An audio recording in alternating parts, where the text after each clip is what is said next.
Halo, perkenalkan, nama saya Mugit Muzaffar. Hai, nama saya Steven. Halo, saya Salwa. Hai, saya Sofi. Halo teman-teman semuanya, kenalin nama aku Reva Nuruzaka. Kalian bisa panggil aku Reva. Oke?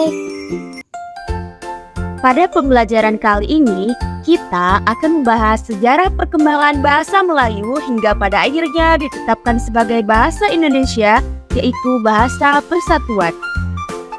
Bahasa Indonesia merupakan bahasa persatuan negara Republik Indonesia.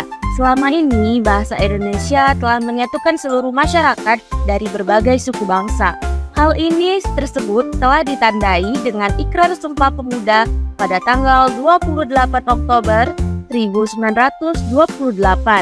Bahasa Indonesia ini merupakan hasil adopsi dari bahasa Melayu yang sudah ada sejak berabad-abad yang lalu. Nah, teman-teman, lalu apa sih yang menjadikan bahasa Melayu ini berubah menjadi bahasa Indonesia yang kemudian menjadi bahasa resmi negara Indonesia? Untuk memulai, kita harus melihat kembali ke beberapa abad yang lalu. Bahasa Melayu awalnya adalah bahasa perantara di wilayah Asia Tenggara. Bahasa ini digunakan untuk perdagangan komunikasi antar suku dan juga penyebaran agama Islam. Bahasa Melayu merupakan salah satu bahasa daerah yang berada di negara Indonesia.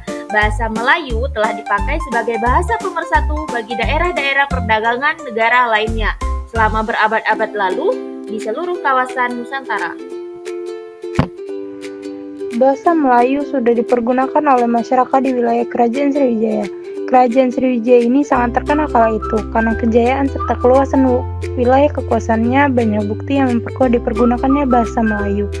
Antara lain ditemukannya prasasti-prasasti, yakni prasasti Kedukaan Bukit tahun 638, prasasti Talontowo tahun 684, dan prasasti Karangbrahi tahun 688. Dari wilayah Kerajaan Sriwijaya, bahasa Melayu tersebar ke seluruh pelosok tanah air. Melalui para pedagang Sriwijaya, sambil berdagang mereka memperkenalkan bahasanya untuk keperluan perdagangan. Salah satu bukti tertulis tersebarnya bahasa Melayu di luar Kerajaan Sriwijaya ialah ditemukannya prasasti Gandasuli pada tahun 832 di daerah Kedu di Pulau Jawa. Menurut penelitian Dr. J.G. Kasparis, prasasti tersebut berbahasa Melayu kuno. Bukti lainnya ditemukannya dialek bahasa Melayu di wilayah Nusantara seperti di Ambon, Larantuka, Kupang, Jakarta, Manado, dan lain-lain.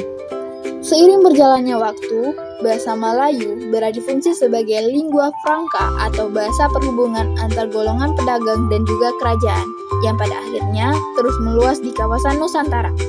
Pada abad ke-7 Masehi, bahasa Melayu atau lebih tepatnya bahasa Melayu kuno dipergunakan di wilayah Nusantara. Bukti tentang hal tersebut adalah bahwa ditemukannya kata-kata bahasa Melayu oleh Pigafetta setelah mengunjungi Pulau Tidore pada tahun 1522 dengan tujuan dalam menetapkan posisi mereka di wilayah Nusantara. Baik Portugis maupun Belanda mendirikan sekolah-sekolah, bahasa pengantar yang mereka pergunakan adalah bahasa mereka sendiri, namun selalu mengalami kegagalan. Hal ini pernah dinyatakan oleh seorang bangsa Belanda yang bernama Dan Kras. Pada tahun 1631, ketika kegagalan tersebut tidak teratasi lagi, maka keluarlah surat keputusan dari pemerintah kolonial Belanda pada tahun 1871, di mana menyatakan bahwa pengajaran di sekolah-sekolah Bumi Putra diberikan dalam bahasa daerah kalau tidak pakai bahasa Melayu. Namun, apa yang membuat bahasa Melayu menjadi awal dari bahasa Indonesia? Nah, pada abad ke-19, Belanda mendirikan sekolah di Indonesia dan mulai memperkenalkan bahasa Melayu sebagai bahasa pengantar pendidikan. Di mana tepatnya di daerah-daerah tertentu, bahasa ini digunakan dalam buku pelajaran, surat kabar, dan literatur lainnya. Diperolehnya pendidikan melalui sekolah-sekolah, baik yang didirikan oleh Belanda, menimbulkan kesadaran pada diri para pemuda kaum terpelajar bahwa bangsanya sedang dijajah.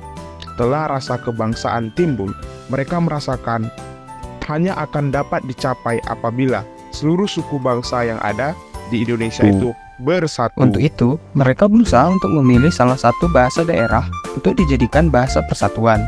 Mereka memilih bahasa Melayu sebagai media komunikasi antar bangsa Indonesia karena bahasa Melayu merupakan bahasa yang fleksibel, mudah dipahami, dan sederhana. Perkembangan bahasa Melayu di wilayah Nusantara inilah yang mempengaruhi dan mendorong tumbuhnya rasa persaudaraan dan persatuan bangsa Indonesia. Sehingga lahirlah bahasa Indonesia pada tanggal 28 Oktober 1928. Pada saat itu, para pemuda dari berbagai pelosok Nusantara berkumpul dalam kerapatan pemuda dan berikrar. 1. Bertumpah darah yang satu, tanah Indonesia. 2. Berbangsa yang satu, bangsa Indonesia. Dan 3. Menjunjung bahasa persatuan, bahasa Indonesia. Ikrar para pemuda ini dikenal dengan nama Sumpah Pemuda.